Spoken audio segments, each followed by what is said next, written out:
Hey guys, welcome to another episode of Workout 101 on workouttrain.com right here at the gym, the personal home fitness studio of Dr. Jim Sapani myself. So today I'm going to talk about the lat pull down and a couple different techniques and variations of this movement.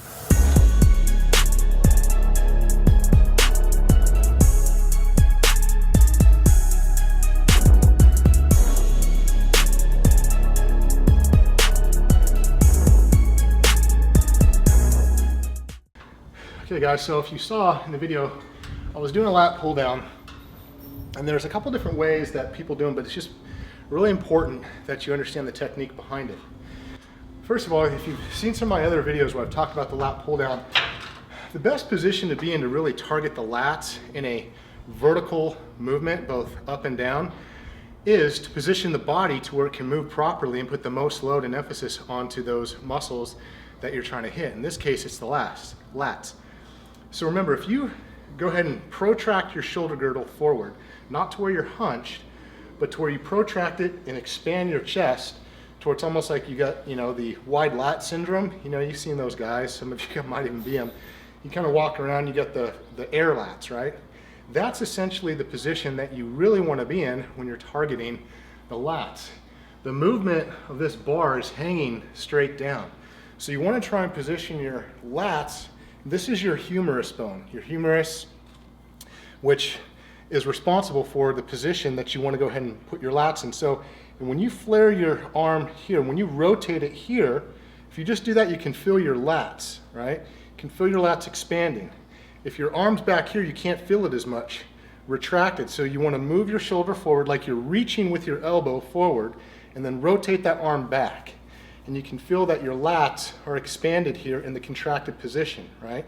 And as you extend up, you can feel them lengthen. So realistically, that's the position that you want to move in when you're doing it. So as you come here, you want to go ahead and my shoulders are back naturally just because I'm in a good position. You want to rotate your shoulders forward, and as you come down, you're pulling to where your elbows are coming down here, and your upper arm or your forearm remains vertical. So if you look at me from the side here, as I come down here, my elbow, my forearm, or my wrist to my elbow is in the same direction as the cable. That's going to take out any muscles doing this to try and take the load directly off of the lats. So imagine if you actually, I've seen some people do this on the Gym Army page for lats. They just put the Gym Army bands, or the gym's system bands, the straps around here, and they do lat pull downs here where they actually take the hands out of it. That's actually fine. You're just decreasing the lever arm is all you're really doing.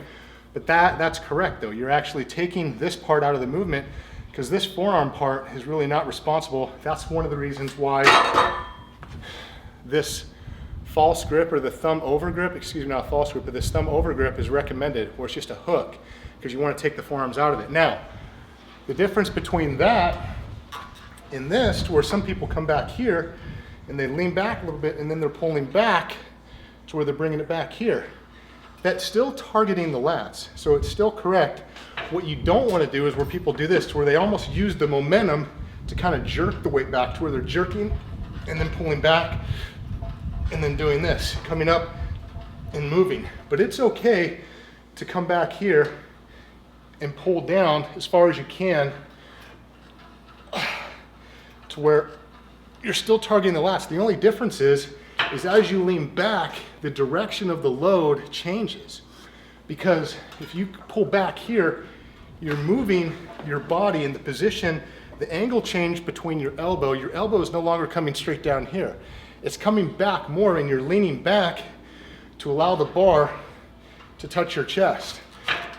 You are targeting the lats, but you're also using other muscles, including like where the rhomboids, as the rhomboids come back, and if your back contracts to where the shoulder blades are coming back, using some of the rhomboids as well as the lats.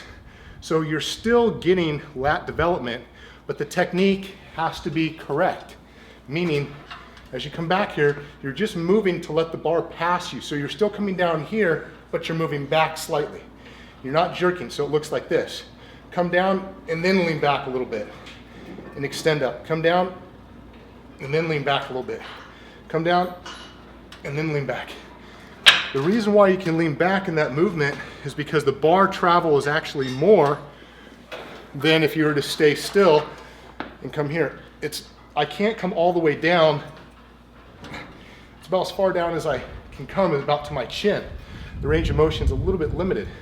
But if I come down here and then pull back, I have a little bit more range of motion and using some of the other muscle groups in the back to assist in the movement. Still get some great results, just little technique differences, but don't get in the habit of coming back and jerking. You guys want a workout program that I designed using the lat pull down the right way, make sure to click below if you're watching this video on workouttrainer.com. There should be a workout program listed.